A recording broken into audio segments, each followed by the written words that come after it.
In today's video, I'm going to teach you how to view all completed tasks in ClickUp.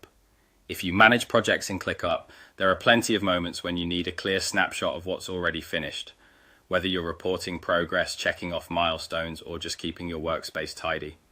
By the end of this walkthrough, you'll be able to pull up every completed task in a couple of clicks, without digging through multiple lists or boards. First, open your ClickUp account and sign in, so you're looking at your workspace. This puts you right where your projects live and makes sure you're seeing the most up-to-date information for your team or personal work. Once you're in, you'll be ready to narrow things down to only the items you've already completed. Next, click into the specific space where you manage your tasks. In ClickUp, a space is a high-level container for related work. Think of it as the home for a department, a project, or a client. Choosing the correct space ensures you're filtering the right set of tasks. If your work is organized into multiple spaces, pick the one that holds the tasks you want to review, so the results are accurate and relevant.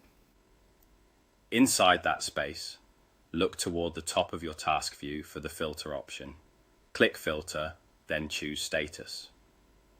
Filters in ClickUp let you temporarily narrow your view without changing or moving any tasks, which is ideal for quick reporting.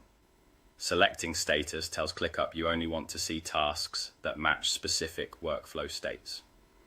This works the same way whether you're in List View, Board View, or another task view inside the space. When the status options appear, select Closed. In ClickUp, Closed is the umbrella category that represents tasks that are finished. Even if you use custom statuses like Done, Approved, or Completed, they roll up under the closed group when the work is actually finished.